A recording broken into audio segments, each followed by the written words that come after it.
The worst day of my life started off very well. I got up at 5:30 and worked out. After getting up, I ran 3 miles. It was very foggy and I was the only one on the track. After 3 miles, I cooled down by running in a straight line and going around corners for 2 more. I went home and took a shower. By the time I got dressed for work, Sarah had my muffin and a glass of chocolate milk on the counter. I kissed her and snuggled up to her, sipping my milk. She complained about wrinkling it and ruining her lipstick, but she snuggled up to me. She still made my heart race every time I saw her. At 31, she was more beautiful than ever. She'd gotten a healthy amount of fat compared to the skinny girl I'd brought to the prom when we were seniors. She still had a little over 5 feet in her, but she proved that dynamite comes in small packages too. She was a rising star in her law firm and was successful. After our girls were born, she got a lot of attention at some major corporations and they talked about a partner. She was making almost as much as I was, and things were going very well for me. I had just been promoted for the 5th time, and I was head of the architectural department in a large company of engineers and architects. I kissed her again and grabbed my briefcase and muffin on my way out the door.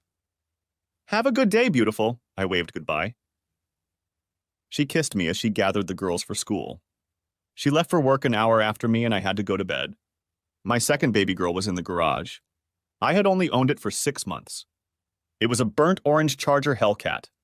I'd been driving Chargers since I was 16. My dad helped me buy a 1968 RT that still sits under the carport. Every once in a while I would pull it out and get behind the wheel to listen to the sound of the big Hemi through the Flowmaster pipes. It wasn't as fast as the Hellcat. I love hearing Mustang and Camaro owners brag about their little toys. Just 2 days before, one of the engineers was bragging about his new Shelby GT 350. Over 500 horsepower. He was trying to impress Maria from the office next door. I smiled at the thought of the Hellcat putting out over 700. I actually liked all the new pony cars, but they weren't in the same universe as the Hellcat, Charger, or Challenger. Hot rod owners are a class of people I like, and we all have our own babies and like to nitpick the other guys. I had a great day at work. I finished the powertrain our design team was working on at about 1:30 and took the afternoon off. I washed my baby. It was a beautiful afternoon and I could see myself polishing it as I put it in the garage. Sarah texted me and said she was going to be a little late. She was at a conference and would be home around 5. At 3:30, I was in the kitchen making chocolate chip cookies. I had 2 pans ready and the plate was on the bar. I heard the door open and through the living room came the voices of 2 little angels. 2 little blonde pixies set down their backpacks and flew across the kitchen to wrap their arms around me. Carmen and Combre, my baby girls, were home. They are identical twins and the cutest little bundles of joy on God's green earth. They have mommy's hair, freckles, and big blue eyes, but they have my complexion. Sarah can tan, but I have a naturally olive skin tone and they got my shade. It was a contrast to their hair and eyes. When they got older, they would be heartbreakers. At 8 years old, they were just adorable. They fought like hornets, but only with each other and Sarah. With me, they were just honey and silk and never let anyone speak ill of the other. Sarah had a hard time dealing with the 2 of them. I know they loved their mother very much, but as soon as she corrected one of them, the other would always take her sister's side, and they could argue as fiercely as their mother. They would interrupt each other, telling me how their day was going. School had only opened a week ago, and they really liked their new teacher. Miss Brooks was new to our neighborhood, and I had yet to meet her. She certainly made an impression on my girls. I fed them chocolate chip cookies and tall glasses of milk, listening to them with an idiotic grin on my face. Yes, they were my angels and could do no wrong. They would eat 3 cookies each and head upstairs to do their homework. Homework when they got home was my rule, and then the rest of the evening we could do whatever we wanted. I took the last cookie sheet out of the oven and put it on a plate. I heard Kember calling for me and started up the stairs. I felt something strange and realized my phone was vibrating. I pulled it out and I got a text message. The number looked familiar, but it wasn't in my contacts. I checked it as I walked up the stairs. "You were incredible today," I read. "Can't wait for tomorrow." While I appreciated the compliment, I had no idea who could have sent me such a text. Since I had no plans for the afternoon other than work, I figured someone had the wrong number. I decided to play a prank on whoever it was. "Thanks, babe," I wrote. "Remind me again about the time and place." I immediately got a text back. "Are you using Shell's phone? Be sure to delete it. Can't have Sheldon suspecting something too soon. Sure, at our house. I froze in place halfway to the girl's door. I'm Sheldon. Sheldon Clanton, and my phone number ends in 9. Sarah has the same one, but it ends in 8, and the girl's numbers end in 7 and 6. Someone made a big mistake. I was numb, unable to move. Carmen looked up at me. Daddy, we need help with these math problems. What's wrong, Daddy? Both girls stood up and stared at me. The look on my face must have shocked them. I shook off the cobwebs. Nothing, girls, it's just bad news. Nothing to worry, my babies, I lied. Let's look at math. 5 minutes later, I heard the garage door open. Sarah was home. I heard her pacing around, and after a minute, she peeked inside. What's for dinner? She asked. Hi, sweethearts. They jumped up and went to hug her. They came back and sat down, and Sarah came over and hugged me from behind by the neck. She stroked my ear. I'm going to go take a shower, she said. We were done with math, and I asked the little ones if they wanted to go to Incredible Pizza. They happily agreed, and by the time they had changed into shorts and t-shirts, I was waiting for them in the car. Isn't Mom coming? Asked Carmen. She's had a long day, I told them. Let's give her a rest. We'll turn off the phones and it'll just be me and my angels tonight, okay? They agreed, and we had a great time. I forgot to turn my phone off and it vibrated a dozen times. I ignored it and immersed myself back into games and mediocre pizza. We got home at 9:30 and Sarah was asleep on the couch with her phone in her hand. I put my finger to my lips and we tiptoed upstairs. They went to bed and I went to get tomorrow's clothes. I went to the spare bedroom and locked the door. I lay awake until midnight and heard a quiet knock on the door. Shell, what are you doing? I heard a stage whisper. Open the door. Where did you go and why the hell is the door locked? Why are you in there? I didn't answer and she knocked several times. She called my name a dozen times before giving up. She clearly didn't want to wake the girls, and I heard her footsteps retreating down the hallway towards our room. Or rather, it was our room, but I didn't know what it was like now. I got up at 5:30 and grabbed my clothes. As I walked to the garage, I heard her alarm go off. I got in the hell car and pulled back.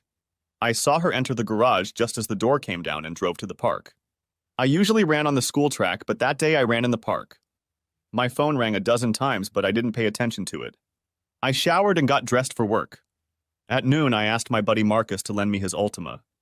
I felt like I was betraying everything I believed in by getting in that thing.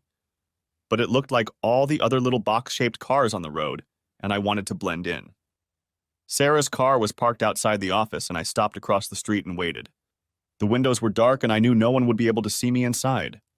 At 2:30, Sarah came out and got into her BMW. I followed her at some distance, and we drove into the suburbs. When she turned into one of the suburbs, I realized where we were going. That's where my brother Mark lived. What the hell? Well, that sucked. Now I knew why the number looked familiar. He and I had never gotten along and hardly ever socialized. We only saw each other at family events, and that was too often for my liking. 2 years ago, I saw him put his hand on Sarah's ass, and I smacked him. We hadn't spoken since, though his wife and Sarah spent a lot of time together. I parked across the street and she pulled into his driveway. When she got out, she looked upset. She went into the house and I got out and walked around back. I had been there hundreds of times. I couldn't believe what I saw. Mark's wife, Chloe, was lying by the pool. It was getting weirder and weirder. She was an amazing woman. She was sophisticated and elegant. She just radiated class. She looked up at me when she heard the back gate close and panic was reflected on her face. Sheldon, she gasped. What are you doing here? I was climbing the steps to the deck when Chloe jumped up and ran toward me. Shell, wait, don't go in there. I have something to tell you. Wait. The screen was closed, but I could hear their conversation. Sarah was very agitated and he was trying to calm her down.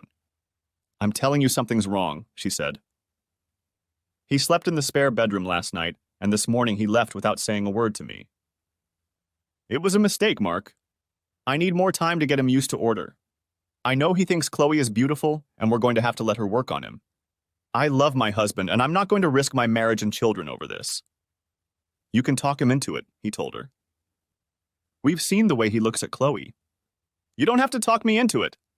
We've talked about this a dozen times, and you know you want it. Yes, I like it, but I don't want to lose everything. If he entertains Chloe, he won't say anything and we'll just switch from time to time. Maybe we will since you're here. I can tell you want it. Yeah, but not that much.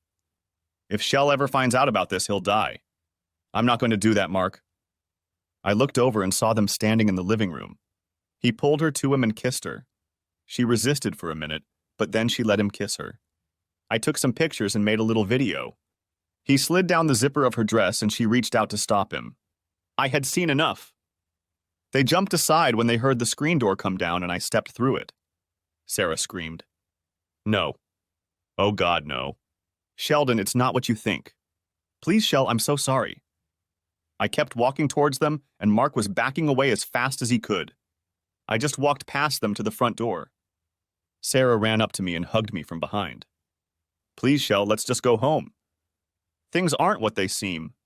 I promise I'll explain everything when we get home. Without another word, I walked out and got into the Ultima.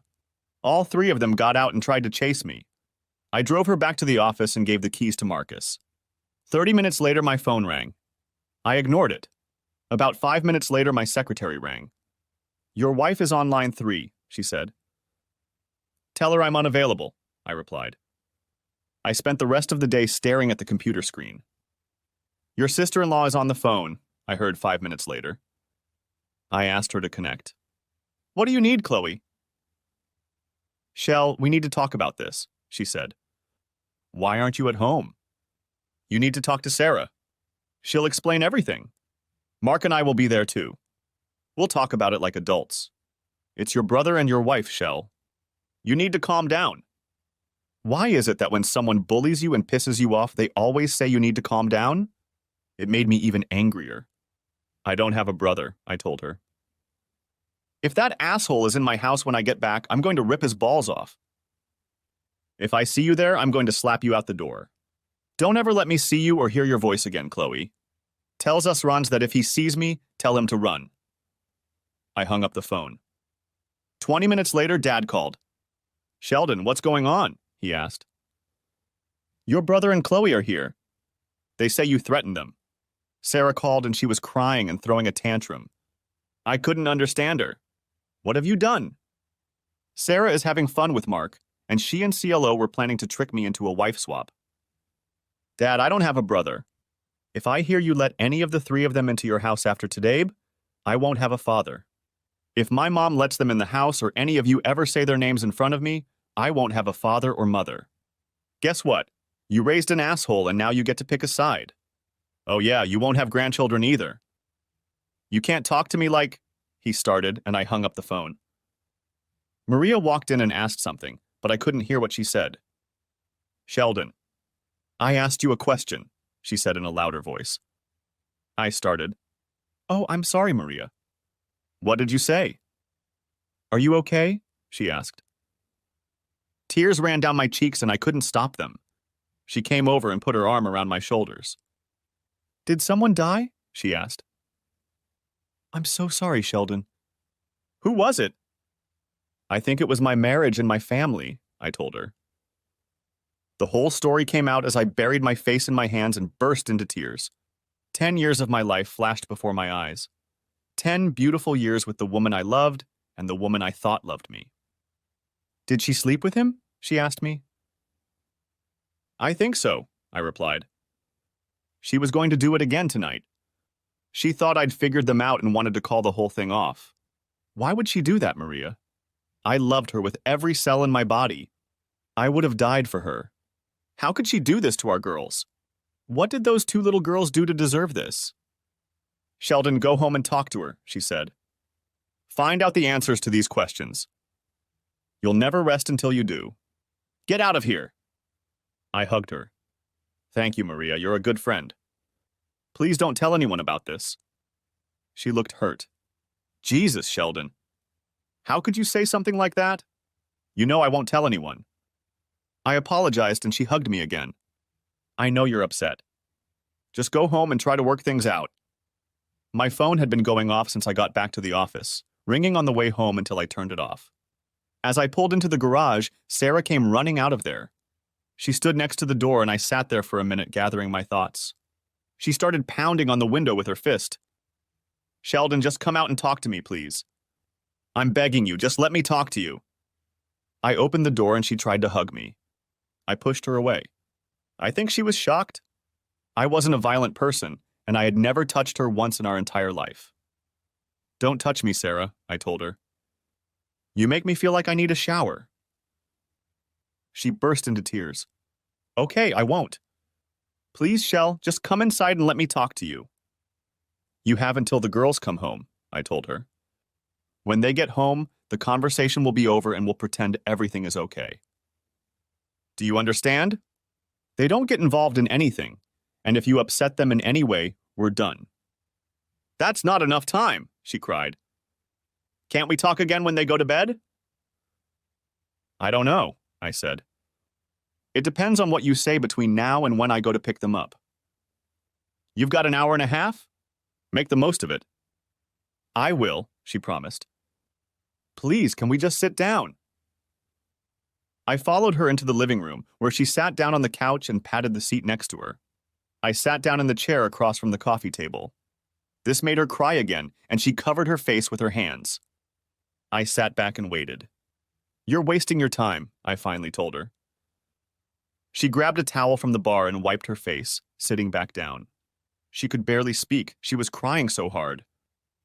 I'm so sorry, Shell, she said. I made a huge mistake. I never thought you would find out. I love you so much. You love me so much that you're having fun with my brother? I asked. Don't do that, she pleaded. It sounds so cheap and dirty. It is cheap and dirty, I said. You can't wrap it in ribbon. That's what you've been doing. You would have done it today if I hadn't caught you. I never planned it. It just happened. I'm so sorry, she cried even harder. I don't know what I was thinking. I was really stupid before we got married, Shell. You know that.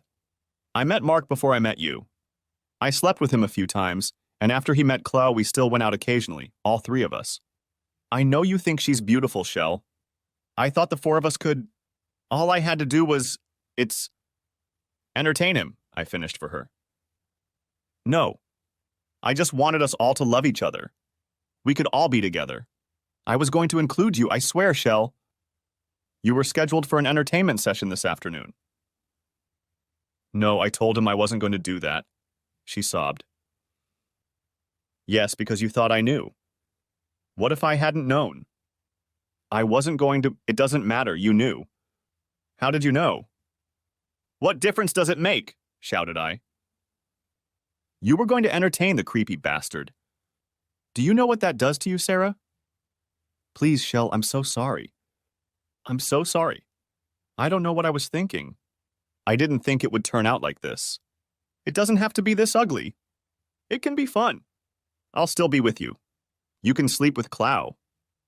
I felt the bile rising in my throat and ran to the bathroom to throw up. I spit up for a minute and she tried to give me a washcloth and stroke me. I pushed her away and rinsed my mouth out. We went back and sat down. Did you hear what you just said? I asked.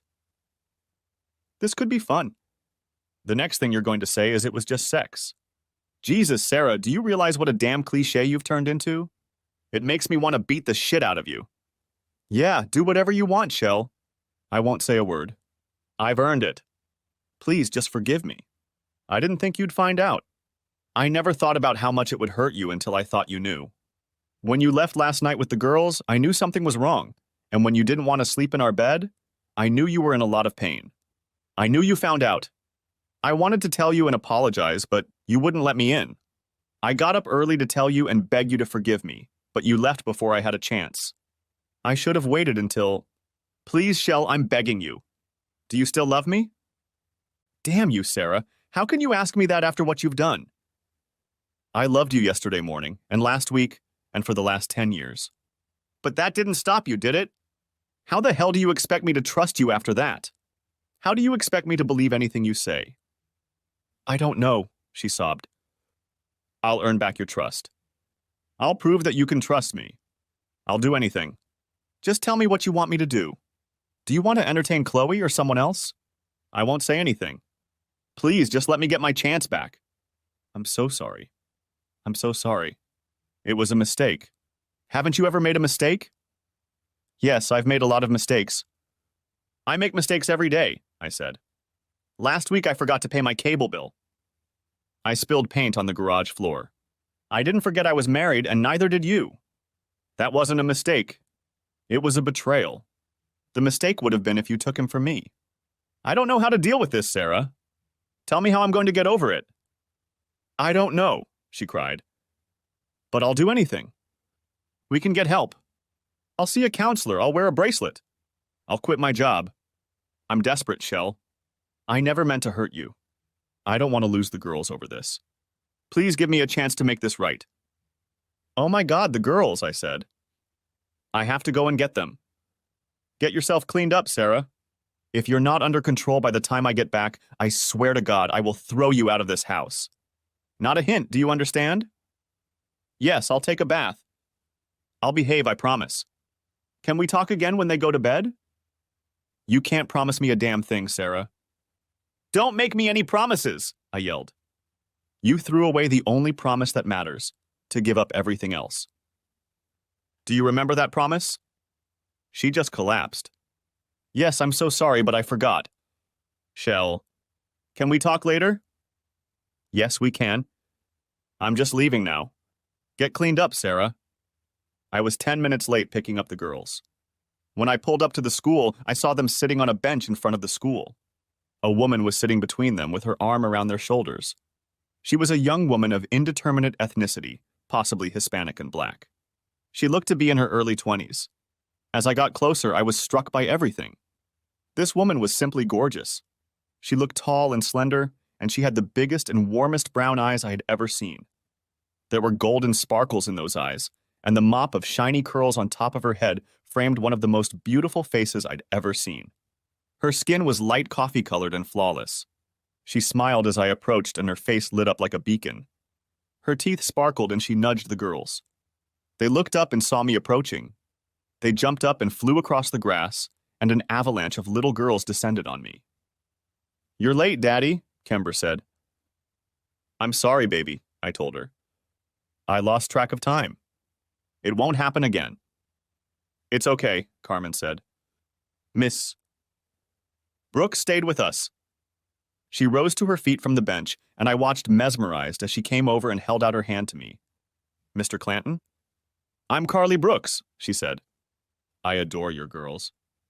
I'm so lucky to have them living in my room. Sheldon, I took her hand. She had long, thin fingers, and they were cool and soft in my hand. I realized I'd been holding on too long, and I shamefully dropped her hand.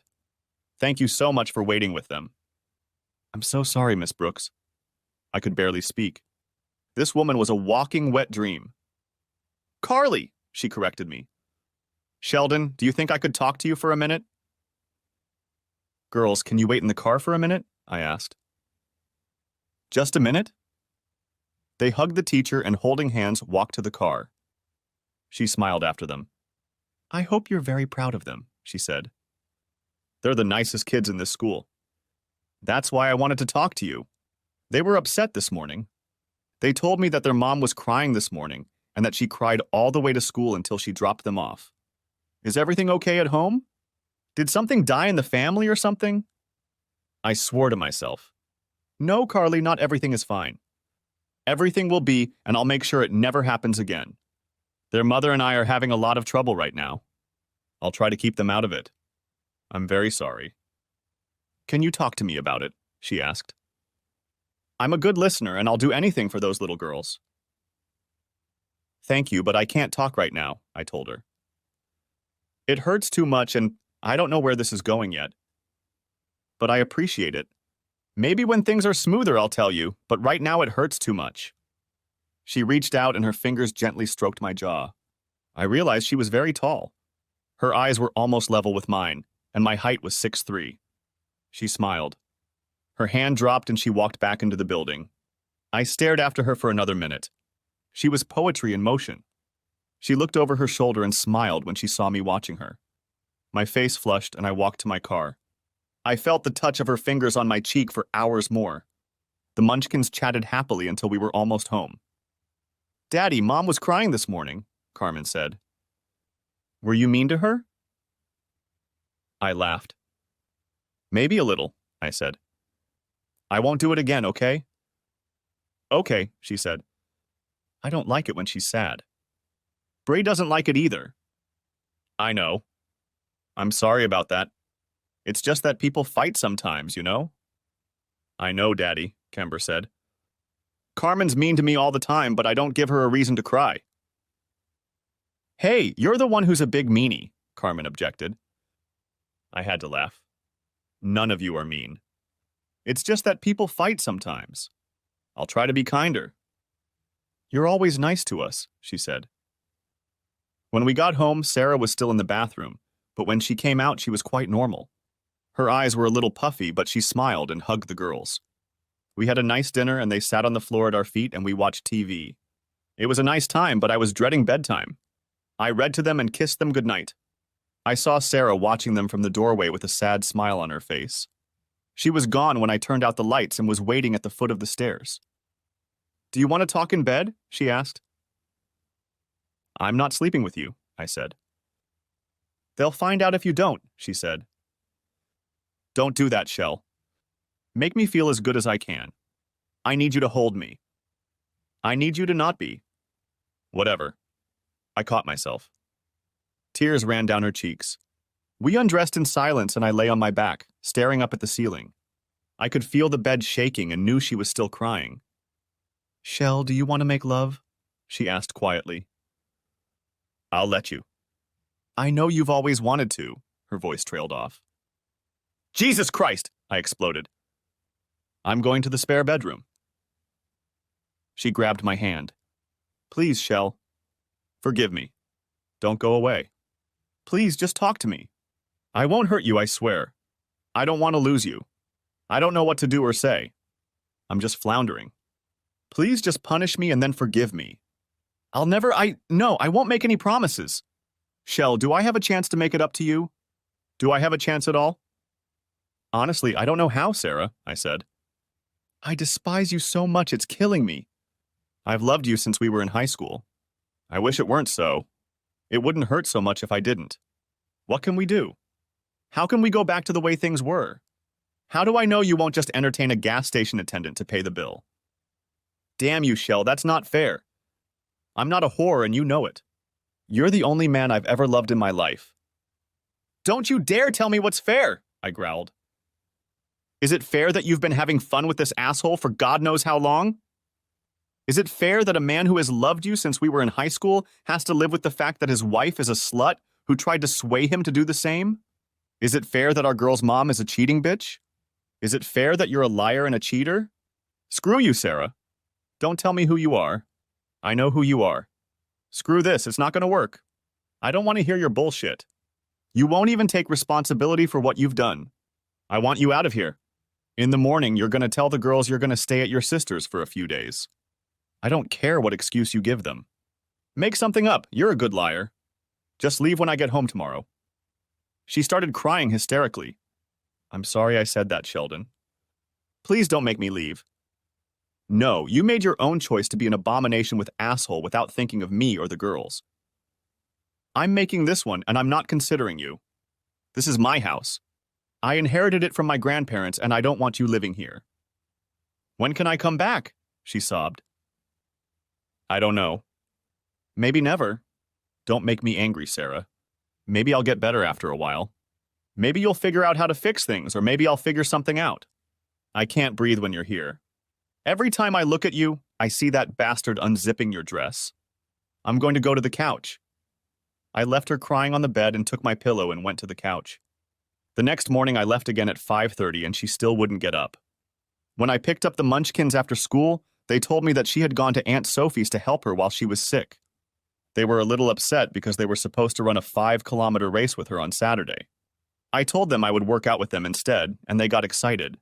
Sarah called them, and they had a long talk about the 8. She texted me, and all she said was, "I'm sorry."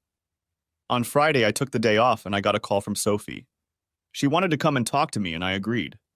She's Sarah's younger sister, and I've always had a soft spot for her. When I opened the door, she was angry.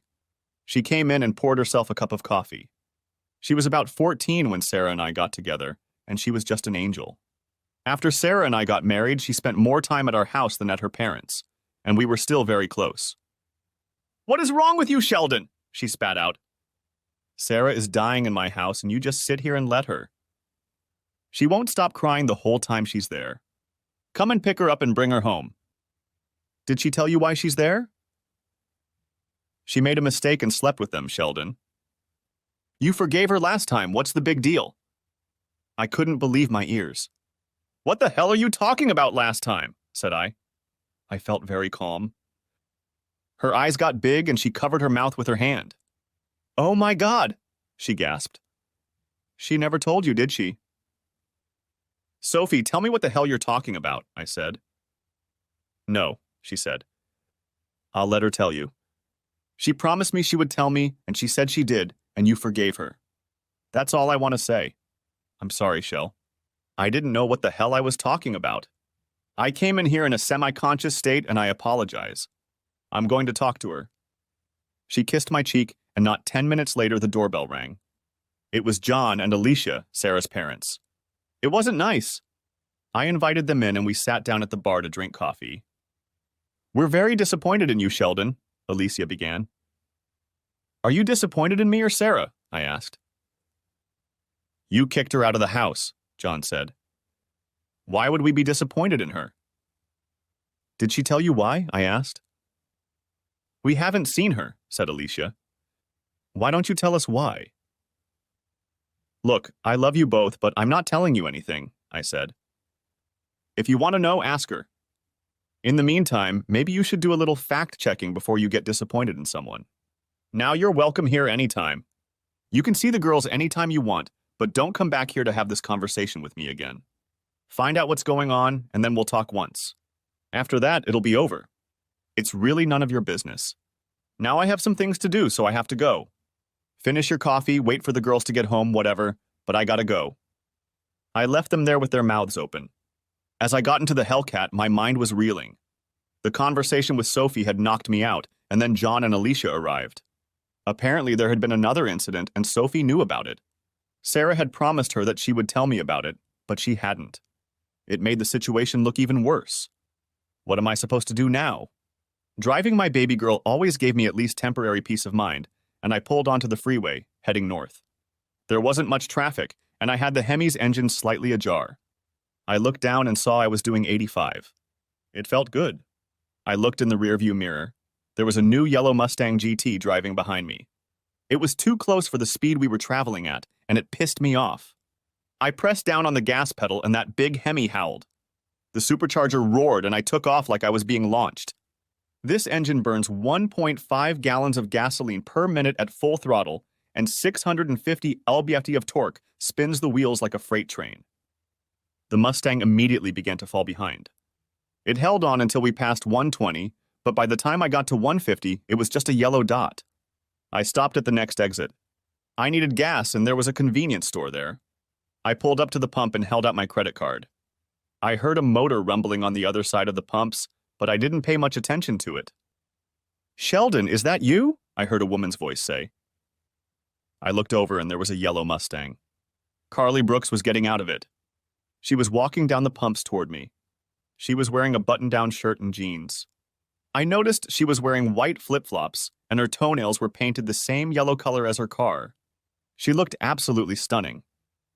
"Miss Brooks, why aren't you teaching my daughters how to conjugate verbs?" I laughed. She walked closer and leaned against a pillar. "I took a personal day," she said. "I thought it was your car that whizzed past me. I tried to catch up with you and wave. God, you're so hot." "I didn't know you liked cars," I said. "That's a beautiful pony you have." "Do you have him complete?" "No, I put a lot of labor into him." "I can't believe you just walked away and left me like that." "It's the coolest muscle car ever made," I told her. "I like the Mustang, though." "What are you doing here?" "I live here," she said. "And you?" "Just trying to blow off steam," I told her.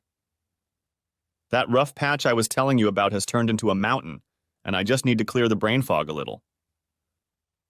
"Well, if we drove as fast as we did, we could both go to jail," she laughed. How about I buy you a cup of coffee and you let some of that fog out in my direction? Miss Brooks, I don't think you want to hear about my problems, I told her. I told you to call me Carly, she said. Come on, there's a Starbucks right down the street. I'll tell you a story and you tell me a story, okay? I agreed and pumped her gas. I followed her and we went inside. I ordered my usual triple espresso and she ordered something like a latte with lots of foam. She took a sip and looked at me. I couldn't keep from laughing. I have a mustache, don't I? She grinned. Yes, I tucked them away with my napkin. Her huge brown eyes looked at me with an unusual look. What's going on with you? She asked. Why were you driving so fast? Driving fast for me is like a shot of whiskey for other people, I said. When I'm upset, I drive or run. It calms me down and helps me think. Why do you need a shot glass? She asked. I'm not trying to pry, it's just that you look like you need someone to talk to. Carly, are you married? No, but I was engaged once. Can you tell me why you're no longer engaged? I asked. Yes, but I think if you don't burden me, it's only fair, she replied. She was sipping her latte and I could tell she was gathering her thoughts. I can't do that, she finally said. I'm sorry, Sheldon. I have to go. She stood up, and I could see tears streaming down her high cheekbones. I stood up and walked over to her. I pushed her back into the booth and sat down next to her. She protested, but I ignored her.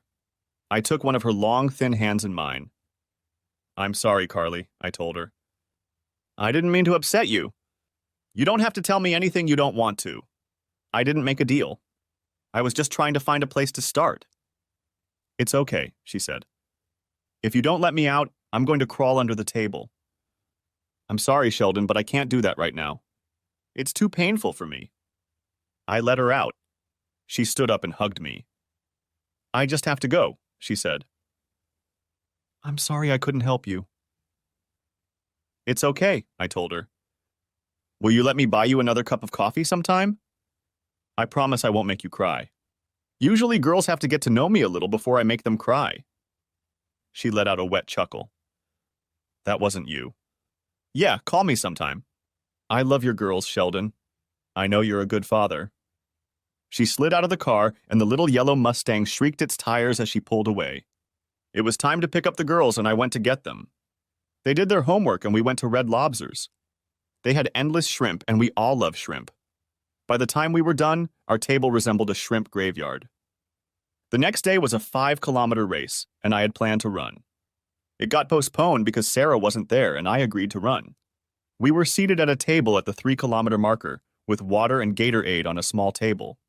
When runners got there, they could grab a bottle and take it with them. There was supposed to be another worker there, but he hadn't shown up yet. I heard a car drive by in the distance, but the road was blocked by trees.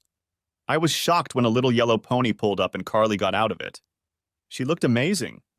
The girls squealed when they saw her and ran up to hug her. They took her by the arms and led her to her room. I could see she was uncomfortable. Hi, Carly, I greeted her.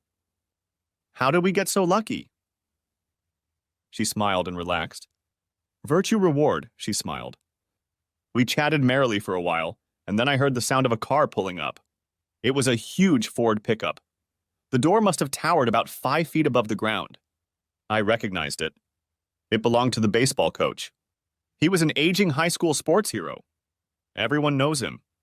His glory days as a sports star 15 years ago had created in his mind an image of God's gift to the earth, and in particular, to women.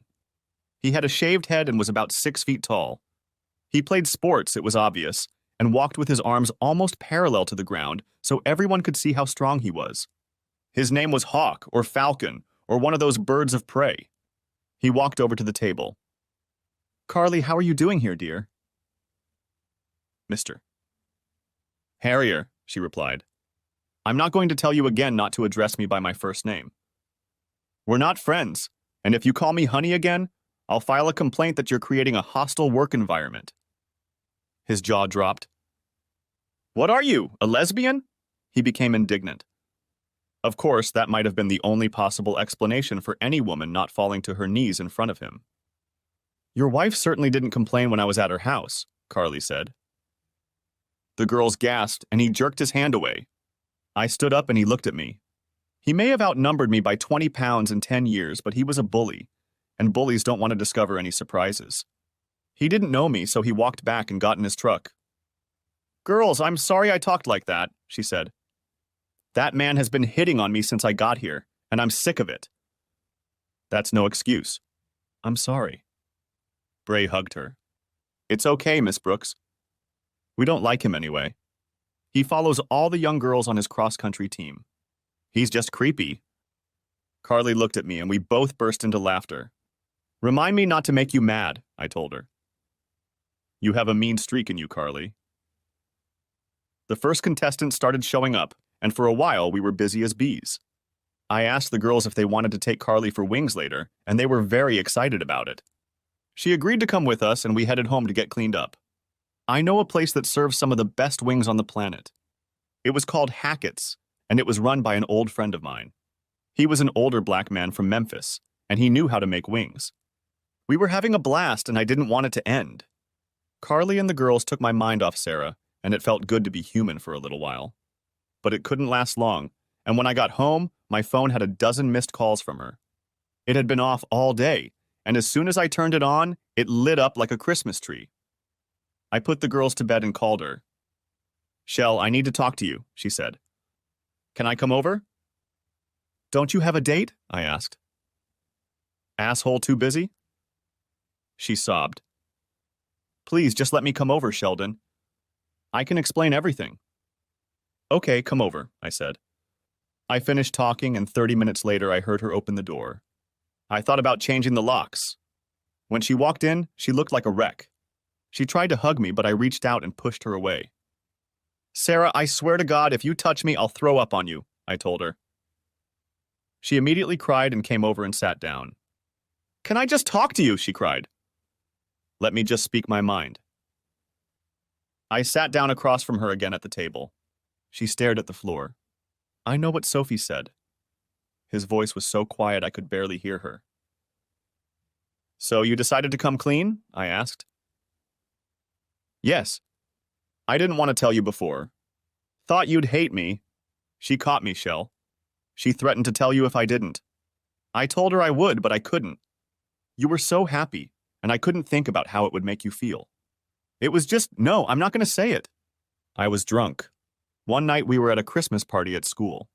All the kids had gone home, and you went with them. We started drinking. You know how it is in Catholic schools. Even Father Peter was drunk. Mark and Chloe were there. I just started talking to him. He was always saying how much he loved me. Do you know how long it's been since anyone but you said that to me? I feel like I'm getting old, Shell. I don't think I'm as pretty as I used to be. Do you know how many men have hit on me over the years? I like it when men think I'm beautiful.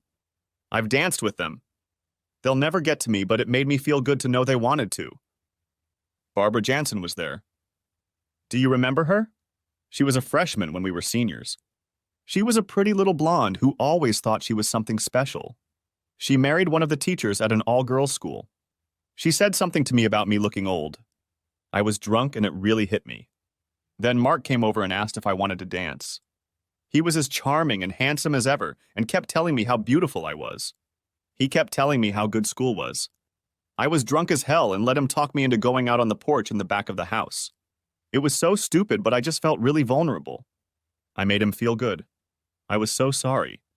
I felt disgusted with myself after I did it. I just couldn't believe that I was the kind of person who would do something like that. I'm so sorry. Sophie came out on the porch with her bow and caught me. She threatened to tell you. She called me all kinds of names and told me I was crazy for flirting with you. She said if I told you, she wouldn't mention it. I couldn't tell you. I was so ashamed and I was so afraid you'd leave me. I told her I told you and you forgave me. I wish I'd told you. That's when it all started again. I screwed it up, Shell. I'm a stupid bitch and I messed it up. I'm so sorry. I hate myself, and if I made you hate me, I don't know how I can go on. I've never loved anyone but you. And I never will. Please, Shell, don't hate me. Please forgive me. I swear to God, if you let me make it up to you, I'll work like a slave. I'll do anything you say. Please don't leave me. Please don't take my girls away from me. What can I do? I'll do anything. I know now that you will never accept that. Sarah, I don't know what you can do, I said. I haven't had time to decide what I should do. How can I trust you? You've lied to me several times. You told me you were working late and you actually cheated on me. What if I forgive you and one day you have to work late? What would I have to think about? How will I be able to not wonder if you're having fun with some guy? How does that work? She cried uncontrollably. I don't know, Shell. All I know is that I love you and the girls and I see what I've done. I see how my stupidity has hurt us and our family. I love you more than anyone. What do you want to do? Do you still love me? That's the problem, Sarah. I still love you. I'm just not sure you ever loved me. I'm not sure I believe you about everything. No, I'm sure I don't. I have to assume that everything you tell me is a lie. Are you being honest with me? I'll never know, and I don't think I'll ever believe anything you tell me. Here's your chance. If you're hiding something, tell me now. It won't change anything? I can't be angrier at you than I am right now. This is your only chance. I swear to God I'm honest, she said. There's nothing else. I love you, Sheldon. I don't love anyone else, and I never have. I did it. It was just... Don't say that, Sarah, I interrupted her. You were going to cheat, and you cheated. It wasn't... No, okay, I know you don't want to hear that. I just want you to realize that it meant nothing to me. I don't love Mark or Chloe. I thought you might want to join us. Now I see that you never want to, and that was a mistake. Well, it sure meant something to me, I told her. The problem is that it meant nothing to you. If I was having fun with some stranger, would it mean something to you? It's not the same thing, she said. It's exactly the same thing, I told her. Screw it. If you keep trying to dodge and evade responsibility and minimize what you've done, it's not going to work. I'm going to see a lawyer tomorrow, Sarah. I suggest you do the same. Why? She asked. Why do I need a lawyer? When I file for divorce, you'll need one, I told her. She let out a little squeal and fell over. I said nothing, and she sobbed for about 5 minutes before she could speak. I don't want a divorce, she sobbed. Please, Shell, why do you want a divorce? I told you I'd do anything. You don't even want to step forward and admit how badly you screwed up, I told her. You're trying to make excuses and minimize your cheating like there was nothing to it. No, it didn't, she protested. I can see how much it hurt you, and I'm sorry. I'm just trying to make you realize that I only love you. They don't mean anything to me. You're my man. So you were willing to sleep with me for people who meant nothing to you? Is that what you're telling me? Is that supposed to make me feel better? I don't know what I'm saying, she sobbed. I'll say whatever you want me to say. I'm just trying to say something to get another chance, to get you to forgive me. Tell me what you want me to say. How about I'm sorry, Sheldon? I screwed up and it won't happen again? Yeah, I'm sorry. I screwed up and I won't do it again. Can I please go home, Shell? I'm dying without you. It kills me that I can't be around the girls. I'll do anything. I'll sleep in the spare bedroom. I'll be your slave. I'll cook, I'll clean, and you can use me however you want. You can have girlfriends or whatever else you need to get over it. Actually, I can, I told her. You know I met someone I'm really interested in? I was afraid of that, she said. Go on a date with her. Bring her here and I'll cook for you. I'm as serious as I can be, Shell. I'll do anything to be a part of your life. I just want to live with you and the girls. Just give me a chance to get you back. I'll never have another man as long as I live. If you need to get revenge or punish me, I know I deserve it. I'll take my blows and I'll never complain. Just give me a chance. Let me think about it, I told her. I'll call you tomorrow and let you know what I've decided. Don't say a word to the girls, okay? No, I won't. I'll do whatever you say. Thanks for talking to me, Sheldon. I know I don't even deserve it. You're a good man, and I'm taking advantage of you. I'm sorry, but there's nothing I can do. I'm dying inside at the separation from my family. Maybe you should have thought about that. No, forget it. I'm not going to hit you, I said. I need you to talk to someone, Sarah. With pastors, rabbis, counselors, or anyone else. I don't think you have the right moral compass. Will you do it? Yes, I'll do anything, she said. She left, and I lay awake most of the night thinking. I didn't want her to come back. The thought that she couldn't be serious about what she had done, that it meant nothing to her, kept me awake. How could I accept her back if she didn't even see anything wrong with what she had done? The only thing she regretted was hurting me and almost losing her family. It was so screwed up on so many levels that I didn't know where to start. The problem was the girls. How could I ruin my little girls' lives by kicking their mother to the curb? I fell asleep, still unsure of what I should do. In the morning, I had some clarity. The girls loved their mother, and she was a wonderful mother. They didn't deserve anything like that, and I needed to make their lives as good as possible. I was sure that living with a cheating whore would not be good for them. I called work and got the day off. When the girls got up, I told them I was picking them up from school so we could talk. It was the hardest conversation of my life. I didn't tell them that their mother was a cheating whore. I just told them that we had some issues we needed to work out. She won't live with us, and we are trying to work out our problems. They cried as if someone had died. At first, they accused me of messing things up, but when I told them I didn't do anything, they realized what was wrong. Did Mom do something bad? Asked Kembra. Dad, did she cheat on you? I'm not going to tell you anything bad about your mom, I told them. She loves you very much, and you shouldn't blame her for anything. It has nothing to do with you girls. You are the best girls I could ever imagine, and we both love you with all our hearts. Just give me a chance to work things out, okay? They reluctantly agreed, and we talked for a long time. I called Sarah, and we met for lunch. When I told her I needed to be alone, she was confused. I get angry every time I look at you, Sarah, I told her. You need to stay away from me. I've decided I can never forget what you did. You may have cost me any relationship with anyone in my family. I'm divorcing you, Sarah. I'll let you see the girls anytime you want. We have a prenup that says if either of us cheats, the innocent party keeps the house. You won't be short of money, I'll take care of that. Now the bitch came on stage. She called me every name she could, promised to turn the girls against me and take me to court. I wished her well and left. Carly called me after school and was worried about the girls. She noticed they were not at school and was very concerned. I promised her they were fine, and she asked if she could come over on Saturday and talk to me. There was a car race on Saturday and I was planning to attend. I suggested she go and she agreed. In the morning, Sarah picked up the girls and I went to pick up Carly.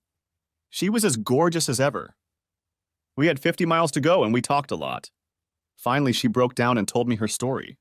She was engaged to a businessman from the town where she grew up. They met in high school and fell in love with each other. She was so happy, she thought she must have missed some obvious signs because at the wedding, she caught the groom in the dressing room with one of her bridesmaids. She left without saying a word to anyone and just drove away. She never spoke to anyone else in her hometown. She ended up in our town and got a job as a teacher at the school the girls went to. She was clearly upset, and the memories were still fresh and painful for her. I understood exactly how she felt. I told her about what was happening to me and Sarah. When I finished talking, her eyes filled with tears and mine were misting up a little too. She leaned over and put her head on my shoulder. Her hair was just a huge mop. All those curls were about a foot long, sticking out in all directions. After we got to the show, my phone rang, and it was my mom. Sheldon, we need to sit down and talk, she said. I'm calling a family meeting. Gail and Helen are coming in the car and we'll meet here at the house. Will Asshole be there? I asked. Your brother has something to tell you, she said. I told you what's going to happen, I said. Don't call me again, ex-mom. Sheldon, don't be like that, she pleaded. Okay, he won't be there. Are you coming? Wait a minute, I told her. Carly tried to get my attention. Talk to them, Sheldon, she said. It's the only way to move on with your life. Have you talked to your family? I asked. She grinned bitterly. No, but I know I should, and so should you. Okay, Mom, when is this meeting? I asked. Dinner tonight at 6, she said. No dinner, I told her. I'll be there at 7:30. I ended the conversation. I had a good time with Carly, and she held my hand while we looked at cars. On the way home, we talked for a while, and I asked her if she would stop by afterward so I could tell her all about it. She promised, and I dropped her off at her house. I was dreading the hell out of it. I got home to my empty house and tried to eat a little. It only made my stomach upset, so I took a couple antacids. I got the old charger out and started it up. It felt right, and that humming sound calmed my nerves. I'm sure they heard my arrival from a block away, and Mom got to the door before I did. She put her arms around me and I just stood there, frozen like a pillar. When she looked up at me, there were tears in her eyes. She didn't say anything, just took my hand and led me inside. I heard the lock click behind me, and there was my dad standing in front of the door with a baseball bat. "We're not going to let you destroy this family because of your stubborn pride," he said. "Go get your ass down." Well, this was going to be interesting. My sisters, Gail and Helen, took me under their arms and I sat down between them. Then the three cheaters came out of Mom's bedroom. I looked at my mom. "He's your brother, she's your wife. Chloe is your sister-in-law," she said. "We can get past that." "Okay, ex-mom," I told her. "You just lost your son and your only two grandchildren. He's an asshole, not my brother, and she's a whore. I guess that makes you a whore, Mom." "We just love you, Shell," Gail replied. "We'll agree to anything you want." "I want to leave," I said. "Do you want to stay with me tonight?" "I want you to meet someone." "Girls, I thought you were going to help," Slut Mom started to panic. "Yes, we are going to help Sheldon," Helen said. "What, did you think we were here to help these scumbags?" We stood up together and walked toward the door. The pimp made a movement with the bat and I hit him. He dropped the bat and slumped to the floor, letting out a hoarse scream. I picked up the bat and turned around. The asshole saw death in my eyes and rushed to run through the kitchen and out the back door. I turned to bitch. Her eyes widened and she rushed after her asshole husband. I threw back my head and laughed. "I'm going to sue you for unlawful imprisonment," I told bitch's mom. "Don't call, write, send postcards, or try to contact the girls. I will get a restraining order against all of you." She fell to her knees and burst into hysterical tears. "Please, Sheldon, don't do this." "Forgive me. I'll make it up to you." "It's too late," I told her. "You had your chance, you chose a side. Good luck with the rest of your life. Too bad you'll spend it with people who cheat on their spouses." "There will be a restraining order for you too," I told Slut. "You're mentally unstable and I'll never leave the girls alone with you again." Helen went upstairs and picked up the twins. They looked at everyone strangely but said nothing. The slut was crying hysterically. Without saying a word, the girls and I walked out of the house and down the driveway. "Do you want to drive?" I asked Gail. I tossed her the keys. She squeaked excitedly. "Really, Shell? I've always wanted to, but you never let me." "You made the right choice," I told them. "I love my little sisters. I let them drive my cars." We bought Chinese food on the way home and Helen tried to wring our necks. On the way out, I called Carly and we bought food for her too. The twins dashed across the room when she walked in and rushed over to her. They each took her hand and led her over to their aunts. "This is our teacher, Miss Brooks," Cambry introduced her. "I think she's Daddy's girlfriend too." Carly was blushing furiously and looked simply adorable. "Comber, we're just friends. You don't have to say things like that." "Well, since Mom cheated, we want you to be with Daddy," Carmen told her. "Girls, that's enough," I scolded them. "You're embarrassing our guest. Let's go to bed with you." "Sorry, Daddy," came a soft chorus. "Aunt Helen, Aunt Gail, read us a book." They escorted their aunts upstairs and left Carly and me in awkward silence. I walked over to her and she looked a little frightened. I took her hands and pulled her to me for a hug. Her curls tickled my chin and she pressed herself against me. "How about it, Carly?" I muttered. "Do you want to be my girlfriend?" She tilted her head to look into my eyes. Huge brown eyes were full of a golden sparkle. "Maybe," she whispered. "I won't be with you until you're with her," she told me. "I understand," I told her. "I'm not her, Carly.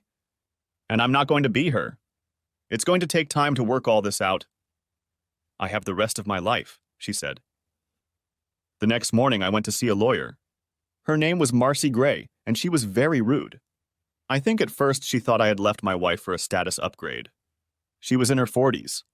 I wanted her to like me, but we started off on the wrong foot. If you came here to avoid paying child support, you need another lawyer, were the first words out of her mouth. That pissed me off. Okay, that's not why I'm here, but thank you for having me. I stood up and walked out. I stopped at her receptionist's desk and asked how much the reception cost. She opened her mouth, but Miss Gray interrupted her. What the hell is going on with you? She shouted. You can't just leave like that. Watch me, I told her. I don't know who you think you are, lady, but you can bite me. I don't have to listen to insults, especially from the people I hire. Back off. She puffed up like a toad frog. She opened her mouth, then started laughing. She laughed until she was in tears, then came over and took my hand. I'm sorry. She wiped away her tears of laughter. Sometimes I forget that there are decent men in the world. I see so many assholes every day that I forget. No one has talked to me like that in years. Please accept my apologies. Come back and talk to me. Tell me what's going on. Despite my misgivings, I let her walk me back into the office and she poured me a very nice whiskey. I told her the story and she got rude again, but mostly against my ex-family and slut. She called the receptionist and asked her to bring the forms. I paid her fee and signed 10,000 times. She promised that the restraining order would be obtained the same day and the divorce would begin as soon as possible. She shook my hand and the case proceeded. 3 days later, the hooker was sued and my ex was charged with unlawful restraint and terroristic threats. The pimp was even charged with attempted assault for his actions with a baseball bat. The asshole and his wife were charged with willful infliction of mental anguish, and life went back to normal. The twins were with me and Hooker was forbidden to come within 500 feet of us. When I went out to get the newspaper on Saturday morning, she was standing at the end of the block. She saw me and yelled, Sheldon, please let me see my babies. Please, I'm so sorry. This wasn't my idea. Please, I'm begging you, let me see my babies. A few neighbors came outside to see what all the screaming was about. I walked over to her and she fell to her knees in front of me. Please, Sheldon, I'm begging you. I'll crawl up to the house if you want me to. Please let me see the girls. Get up, Sarah, I told her. You're embarrassing yourself and me. I don't care about myself, she said. I know I've lost you, Shell. I can't lose my children. I won't embarrass you anymore. Please, just for 5 minutes. Let me see them. She clung to me and I lifted her to her feet. Okay, you can see them, I told her. Sarah, I told you that you could see them anytime you wanted to. And then you went and did that shit at my ex-parents' house. I swear to God, one more crazy moment like that and you'll be done. Do you understand? Yeah, I understand, and I won't do anything crazy. Thank you, Shell. I'll be good. We got back to the house and the girls were eating waffles. They ran up to her and she knelt down and hugged them like life preservers in a hurricane. She sobbed heartily and told them over and over how sorry she was and how much she loved them. They cried a little too and told her how much they missed her. I made her breakfast and we all sat around the bar and ate. She promised them and me that she would be their mom like before, but she wouldn't live with us. I think they understood and agreed to stay with her every weekend. I told her she could come over anytime during the week if she wanted. They left to watch TV and we sat and talked for a while. Sheldon, she started, I'm really sorry about what happened at your parents' house. I didn't want to do it, but your mom said we could fix it. Now I realize that's impossible. I know I hurt you too much, but I'm in my right mind now and I just want you to give me as much of a relationship as you want. I want to be a friend. I want more than that, but I realize it's not going to happen. I'll just be the best friend you've ever had. I'll be the girl's mom and we'll move on with our lives. I signed the divorce papers and I'm not fighting it. Financial matters are in order. I'm going to move into one of our apartments. One will be vacated next week and it's a nice one. Can we be friends and co-parent, Sheldon? We'll have to work on being friends, I told her. Most of my friends aren't. No, never mind. I'll try, Sarah. I'll honestly try. I just have a lot of bad feelings about you right now. I'm sure time will heal a lot of it and we'll get along just fine. Just so you know, I'm not going out with you again, Sarah. If you really gave it up, I'm sure we'll be fine. The first time you go on a date, you'll come and tell me about it, and then I'll trust you to move on. Then we'll start working on becoming friends, okay? There were tears in her eyes, but she nodded and hugged me. I felt sorry for her, but it was beyond me. I offered to drive her home, but she said she parked on the next street over. At the door, she turned around and looked back. "I'm sorry," she said. "I know," I told her. "I am too." "Don't apologize, Sarah. I believe you. Let's just move on. I forgive you. I'm still mad, but I'll get over it. Okay?" She smiled, nodded, and left. She came over on Monday and Wednesday, and on Friday I let the girls go out to eat with her. We seemed to get into a regular rhythm and things seemed to be going well. The next week I got a call from Marcy Gray saying that my ex-family's lawyer had talked to her and wanted to set up a meeting. I declined, but she said it was in everyone's best interest, so I agreed. The only condition was that asshole wasn't there. Everyone agreed and we sat around Marcy's conference table. They were all very remorseful and full of remorse. They wanted me to drop the charges against them and were willing to do almost anything to make it happen. I told them that if they would sign agreements to never contact me or talk to me again, agree to never talk to or contact girls again, and that if the pimp would let me kick him in the balls again, I would drop all charges except those against Zazarans. Marcy liked that very much, and they agreed to all the terms except the last one. Chloe and Mom agreed, but the pimp didn't want to for some reason. He probably needed to have a baseball bat in his hand to feel comfortable having his scrotum kneaded. Mom threatened to kick him herself, and he finally agreed. Macy gasped, and I told him I wasn't going to do it right away, but he had to be ready. They signed the papers and walked out. As soon as the door closed, Marcy broke out into a mad giggle. I told her that a woman shouldn't giggle like that, and she ran off to the bathroom. When she came back, she was calm until she saw me, and it pissed her off again. "Sheldon, you're such an idiot," she gasped. "You almost made me shit my pants. You know I can't write about this in the papers, right?" I chuckled. "Well, yeah, but I like the idea of him worrying about whether or not I'm coming after him tonight." "You're a hard-ass dude," she finally soothed. "Are you going to stick to that?" "You have no idea what I've put up with because of asshole over the years," I told her. "He's stolen my toys, gotten me in more trouble than you can imagine, and it's all been fine with them. Jesus, Marcy, he entertained my wife, and that was fine with them. The problem was my stubborn pride. I'm done with them. I hope they all die alone and in misery." "I guess I don't blame you," she said. "The divorce will be final in 60 days. What will you do then?" "Move on," I told her. "I have a few plans. I even have a few plans for asshole." She looked at me incredulously. "You won't need a criminal defense attorney, will you?" "God, I hope not," I said. "Are you any good at anything?" "I do family law," she said. "I'll bail you out, but I'll have to recommend a colleague if you're charged with a crime." I didn't expect to be charged. This asshole was coming out of a bar one night, and 3 masked men jumped him and dragged him into an alley. They beat him to a pulp, paying particular attention to his genitals. The police report says they asked him a question over and over again, and he couldn't understand it. It was, "What's the frequency, Kenneth?" They must have thought he was Dan Rather. He said he didn't know any Kenneth and had no idea who they were or what their frequency might be. I was with Sarah and the girls at the time, and no one questioned me. After he was released from the hospital, he was home while Chloe was out of town, and then there was a home invasion. He was beaten up again, this time by 4 guys. The questions were different. They kept asking him why he wasn't wearing socks. He had no idea what socks were supposed to be, so they played ping pong with his balls. I was on a date with Carly. A month later, he was ambushed in the parking lot at work.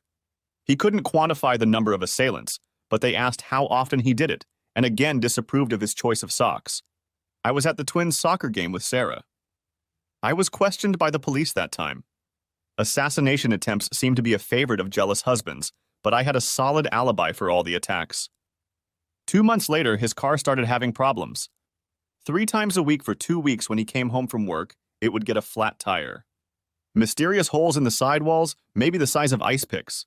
Security guards started watching the car, and it regained the ability to keep air in the tires while he was working.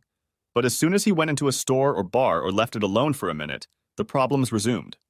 Injector problems took it out of service for a while due to the presence of mothballs in the fuel. The repairman said the mothballs in the gas tank were probably the cause. How it got there remains a mystery. A month later, his grill exploded when he tried to fire it up.